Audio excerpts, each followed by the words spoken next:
Hey, Future Wealth Builders, welcome back. We are halfway home with chapters 5, 6, and 7 remaining. In my book, Generational Wealth Begins with Generational Knowledge, I opened the chapter by saying, congratulations, you made it through the most difficult part of the book. Now we're moving into chapter 4. But before we go there, let's look back at chapter 3. In chapter 3, we healed, we confronted the scar tissue narrative, and we regulated the emotional triggers that once dictated our financial behavior. But healing alone does not build wealth. Healing stabilizes you emotionally. Now we strengthen you intellectually. Welcome to chapter 4. This is where we build financial intelligence. This is financial edification. Before we begin, let me clarify something immediately. This chapter is not generic. It is not a checklist. It is not a save 10%, buy a house, retire at 65. Because as I wrote this book, I said financial literacy, when divorced from context, becomes information without transformation. If we ignore your walls in and your walls out, and most importantly, do not identify your unique financial genetic code, then literacy becomes theory. And we know theory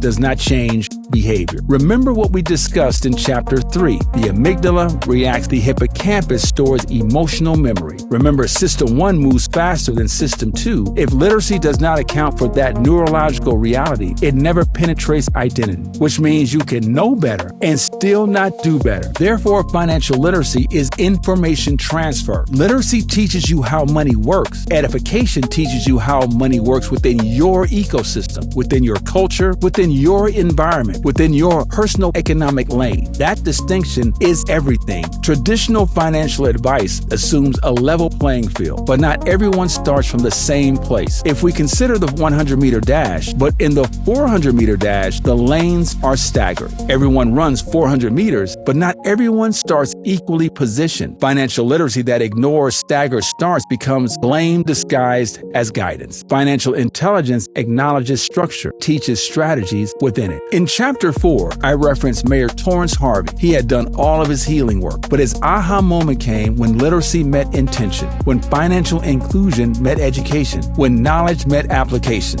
Now that is financial edification, education applied within ecosystem awareness. Building financial intelligence means understanding cash flow, debt, risk, ownership. But here is where it deepens. If your inherited financial narrative says debt is evil, you may avoid strategic leveraging. If your financial narrative says money will always run out, you may hoard cash and underinvest. Literacy without self-awareness reinforces fear. Edification replaces fear with structural clarity. For individuals starting from less, education is not optional. Financial literacy is not a luxury. It is a lifeline. Because when you understand how money actually functions, you begin to see structure instead of chaos. You begin to see systems instead of randomness. Furthermore, financial intelligence also requires cultural awareness. Some prioritize family obligations. Some prioritize communal wealth. Some prioritize independence. Now, these mentioned philosophies are not wrong,